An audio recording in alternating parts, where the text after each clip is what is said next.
Hello, gentles and ladymen. I'm Ulan Gaming. I am joined by the ever handsome Dap. Okay. And today, yesterday, we got the January PUP. I wanted to get a video up yesterday, but I wasn't able to. But we're doing it today. We got the PUP. We got the PUP. It's out. Oh my! It's been like 3 months since we've last got an update. I am so excited to get into this. Yes. It has been a very long time. I have not played. I played like maybe a couple games throughout all that time. Okay, so for just a little bit of background as we head into this. Um, fuck, I forgot what I was gonna say. It's been a while. Okay, I took like a 2 week break from making videos. Oh right. So for updates in Age of Empires 3, I make a wide variety of videos. This is the first one. This covers the PUP. Whenever there is a PUP, we go over the public update preview for the update and the patch notes they have. And then I'll make another video going over everything that the actual patch notes has when the update releases. And then we also, if we get enough big changes to make a shadow change video and important things that were undocumented changes, we'll build a new video for that. And then the same goes for hotfixes that come out afterwards. So with that out of the way, let's get into this. So changes, general, look at this. Bosniak, unit promotion feature and damage multiplier against shock infantry removed. I am so glad not every unit needs promotion. These were very strong units. I think this is a decent buff for them. Bosniaks were basically the best mercenary in the game for a short little bit, except for giant Do they have like grenadiers. do they have like a cav bonus Yes, they already? do. Why? Okay. They So now they don't have one against shock infantry though? Yeah, I think they still have their bonus against Cav though.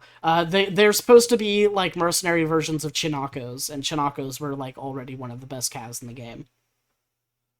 Yeah. And then look at this, giant grenadier range damage decreased to 36. So now it's not an immediate it's not an immediate obvious pick between giant grenadier or Armored Pistolier. In fact, I think the Armored Pistolier actually edges this out in Victory now. Because you have 36 with 2 area of effect versus, I think, 42 with 1 area of effect, but with almost double the HP. Yeah. I have a big like a big hit, but when you're working with big numbers like that, you kind of have to make big changes. Yeah, exactly. Alright, so the Grenadier has a negative attack melee multiplier of 0.15 against shock infantry now.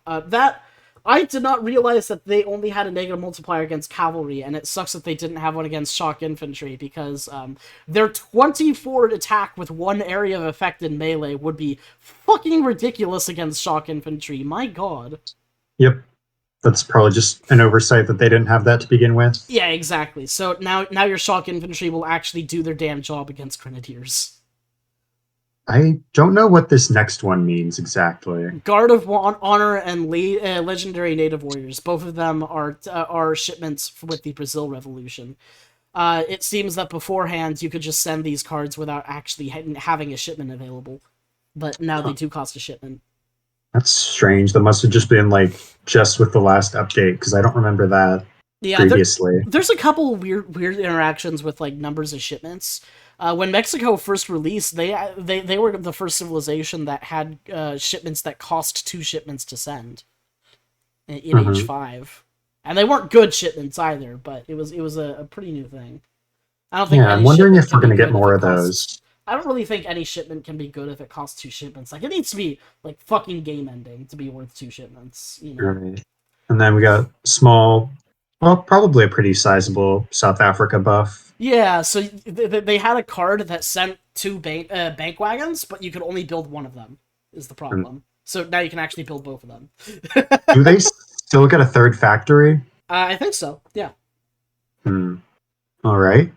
Of course, for some reason I thought that got changed. Of course, as far as I'm concerned, that's all fair, because you're getting so much extra eco in exchange for not having Imperial upgrades. Mm-hmm. Several recently added technologies now get properly researched upon starting the game post-industrial and post-imperial. Neat. Who cares? No one plays in those modes, Yeah, but exactly. it's good just to iron out all the problems. T-export reduced the trickle to 0.35 from 0.4.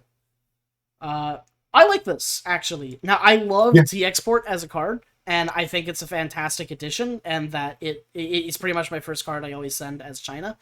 0.4 per second is pretty strong, though, and more importantly, lowering this also makes the 0.6 trickle you get with the Age 4 card on India look a little bit more appealing now, you know? Yeah. It's just a nice, somewhat conservative nerf. I think that's a good change. Yeah, you want little numbers. You know, little numbers make a big difference, especially with export, which already gathers so slowly. So French, an Age 4 card that they have no longer sends a hot air balloon. Okay. That's right. With France's... pretty much all these changes to French are affecting the Napoleonic Revolt and the French Revolution. Because... And the first thing here is this hot air balloon thing. So if you didn't know, you could get like 4 advanced hot air balloons that never fall with France and get line of sight over like the whole map without ever having to do spies. It's a little silly. Let me check what it does now.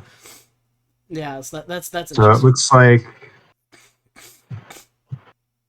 he actually has the game open with the PUP on his side of the screen. So okay, so it's just like the regular hot air balloon now, except they can be called more often and stay in the air longer. Oh, okay, gotcha.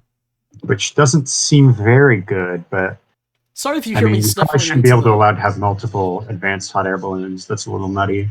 Sorry if you hear me sniffling a little bit into the microphone. I have a bit of sinus congestion today.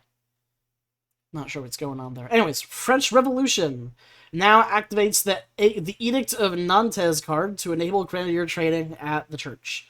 Yeah, okay, that makes sense. So France has... The French Revolution has a card that super buffs grenadiers, except that France can't train grenadiers unless you send other cards first, like before you revolt, like the grenade launcher, which is one of the things that's provided by that super card, right? This is just so this is just a quality of life change to help save you a card if you want to go grenadiers. Now, if you revolt to the French Revolution, you can train grenadiers. That's perfect as far as I'm concerned. It was just weird too because there was no way to really access them if you say forgot that card. Kind of made it like an old school RPG where you could just screw yourself over because you didn't get the right upgrades. Yeah, exactly. Napoleonic era French Revolution, they removed the wood costs, so now it's just food and coin. Which is honestly fair because you already spent 3,000 resources to revolt, and it costing almost 6,000 resources to double revolt into Napoleonic era was a little stupid. Mm-hmm. I know that does give you a lot of shit though. It does. But we'll have to see. I don't think it. I think it should be manageable. It doubles the size of your deck, basically. Yeah, this is like the same size deck as Mayans, basically. Yeah.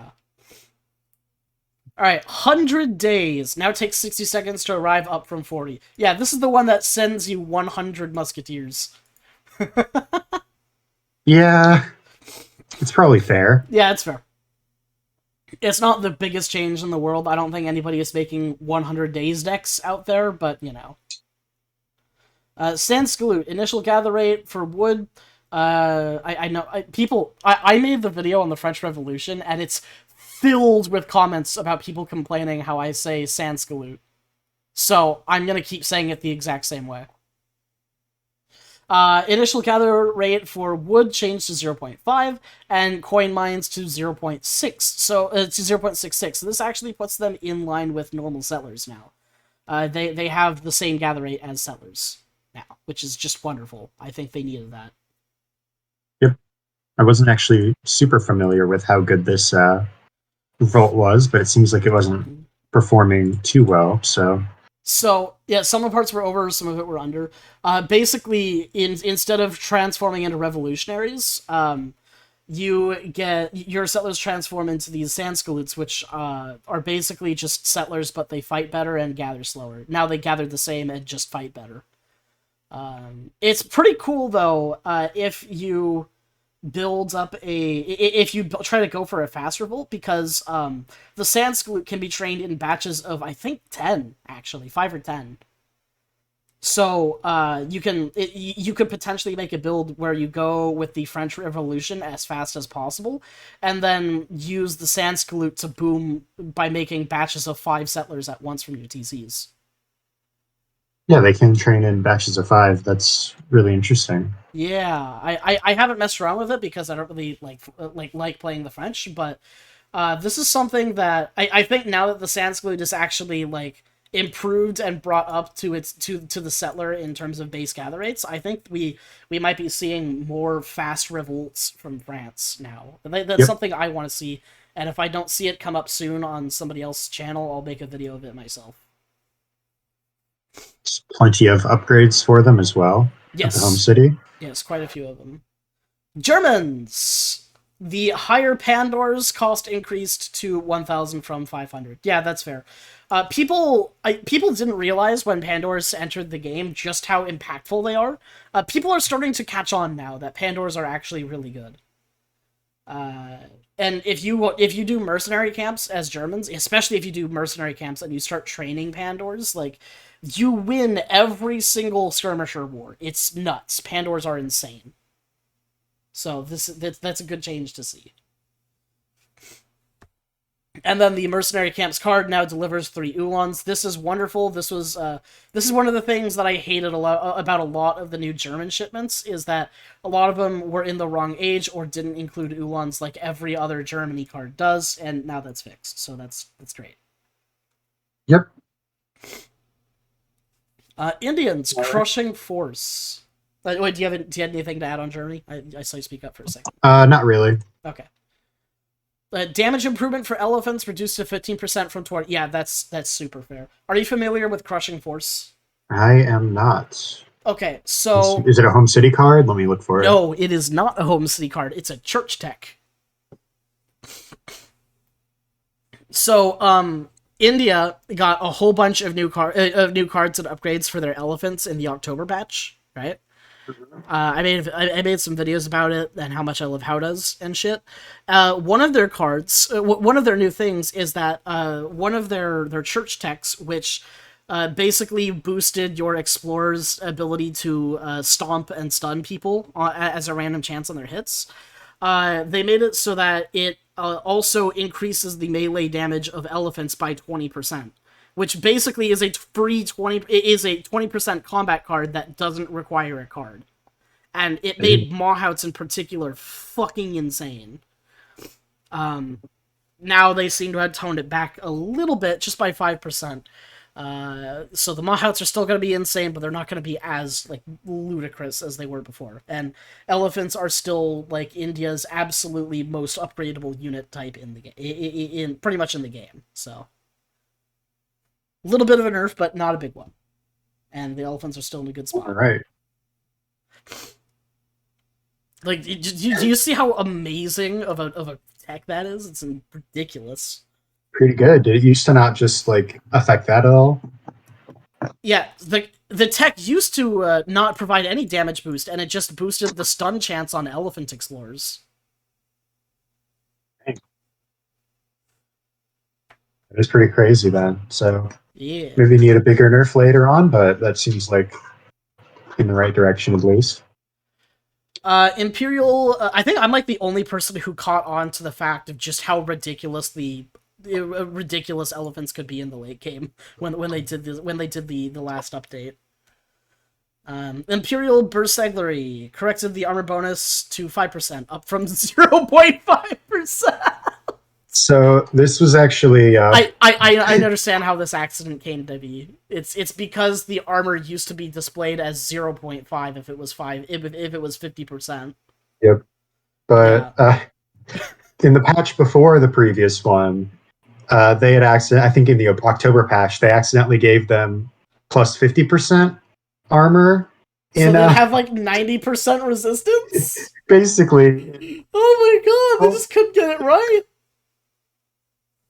a hotfix, they corrected it, but they corrected it wrong again to 0.5%. I So was where not they're aware that you could get like 80% damage range damage resistance on Beseglery. That's hilarious.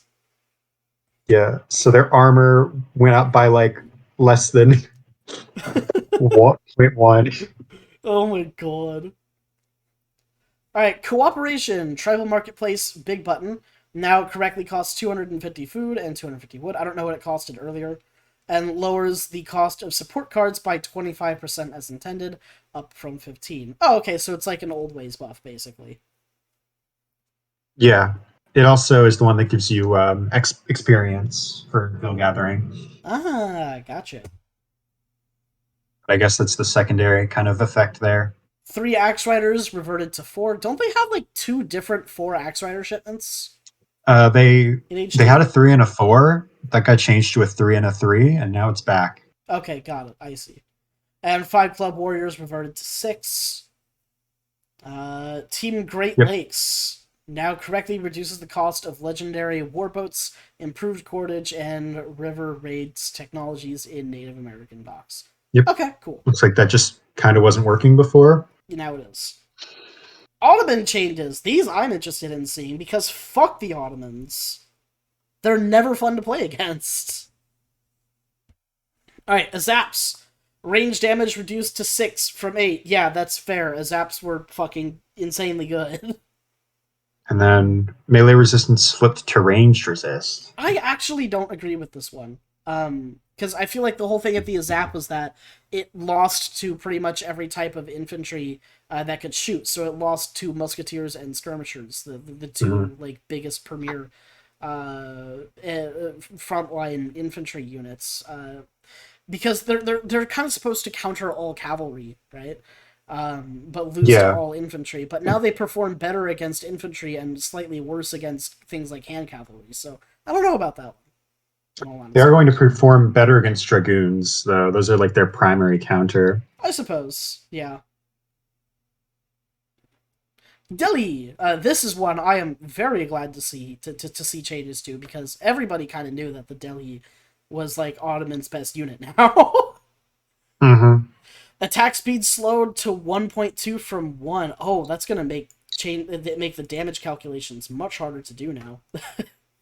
And then there's speed. Oh yes, nerf to their speed. Mwah. That's so They're still they're 6.8 speed is so cursed though. Like, there's it's still why does it's this have to be a 0. unit with? It's 0.05 speed faster than a Hussar, you know. Like, you can run across the map and he's just gonna slowly catch up to you and it's just gonna drive you crazy.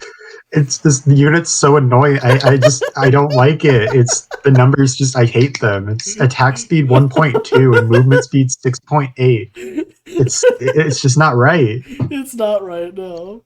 Hit points increased to 115. Yeah, that's fair because they do less damage now. So this is overall a nerf. But it's still just Yeah, like yeah. Let's very very slight increase to health. let's do some damage calculations here. 1.2 and 1.5. How many? It would take 5 strikes from the Delhi to equate to the same exact amount of time as 4 strikes from a Hussar, because that'll both end in 6 seconds, right? So 5 strikes from a Delhi at 25 damage would do 125, and in the same time frame, 4 strikes from a Hussar would deal 120. So that makes Delhi only barely edge out Hussar in damage, and with their 5 less HP, that means they still win against Hussar in a 1v1, but only barely now, instead of noticeably. Yep, Look at that! I do math! good job. Nizam Fusilier. Unit no longer benefits from They benefited from counter infantry rifling? Are you kidding me? I don't know why they're not. They shouldn't have. They're not skirmishers. To be fair, though, they also made the same mistake with Suaves. That actually used to be my favorite thing to do as USA, is go Age 5 and send the Infinite Zouave shipment with counter-infantry rifling. Because when you go New York and you send the other card that boosts their stats, they have a range attack of like 60, and you can give it a 2x multiplier against heavy infantry. They changed that, but like it was so funny. All right. Melee damage multiplier against cavalry increased to match the strength of musketeers. Okay. Nizam Fusilier units and shipments now respect a build limit of 20, up from 15. Hey, look at that. Janissary shipments now properly respect the available population space. I didn't know that was a bug, but neither did I. that's Levy good. fixed an error that allowed Ottomans to access a second levy ability, spawning militiamen when starting a game in the nobody cares. Yeah, that's very minor as well. I don't think if you're starting in post-imperial, a second Minutemen shipment's not going to do you much good. But it's just a bug. They fixed it. Whatever. Now good news. Now look at this. Fatorious. Reduced effectiveness of town center resource rates by 50%. Portugal mains seething. Oh, that's such like a hit to the chest right there. Oh my god. Not entirely unwarranted. It's not, because that card was fucking insane and needed to be nerfed, but oh my god, that's just gotta like hit you right in the feels for them Portugal players. That's gonna reduce your trickles to 0.3 food and 0.15 of everything else, instead of 0.6 and 0.3. On the forums, I made a suggestion to where your first town center gives you the same rates, and then each subsequent one gave you 50, like half. And everyone said that was too big of a nerf, and now this doesn't even give you that. Yeah, it doesn't. Sovnya, this is the melee damage boost for Russians. Yep. Melee damage improvement for Strelitzy reduced to +4, down from +1. Yeah, that makes sense. Strelitz fighting cuirassiers was a little bit much. Did you watch the video I made, or were you the person who showed me that? I think I saw something with that. Did you watch the video I made where we just ran we just ran armies of Strelitz into a guy making nothing but Huss and won anyways? Yeah, it's a little bit silly. And then they got economic theory back, because it got removed a while ago, and now it's back. Okay, cool. Spanish gold now adds the appropriate amount of 330 coin instead of 300 to exploration age cards after aging up with the logistician politician. Oh, weird. So the logistician politician would affect Spanish golds with some weird bug. Odd. And then this Sweden change here, this is what Sweden needed right here. HAKEPELITS nerfed. Ugh, 30 less HP. That's big. Melee damage reduced by 8. That's big. Melee damage multiplier now only does heavy cav instead of all cav. That's big. Why did it do all cav? I don't know. They had like no counters in the game. That's silly. March of the HAKEPELITS speed increase reduced to 0.15, down from 0.25. So they're not 7 speed anymore. Woo! You missed one. Oh yeah, they added a negative multiplier against villagers, that too. And infantry. And infantry. So yeah, now they're actually 0.6 multiplier against infantry. Now they're actually going to like be a dragoon unit that counters cavalry and nothing else. Thank God. Funky dragoon and not like this weird cravat guy. Yeah. March of the HAKEPELITS speed decrease, and then this is another one that I actually also really, really like for Swedes. Sends 9 Irish Brigadiers up from 8, and is now available in Age 2 as intended.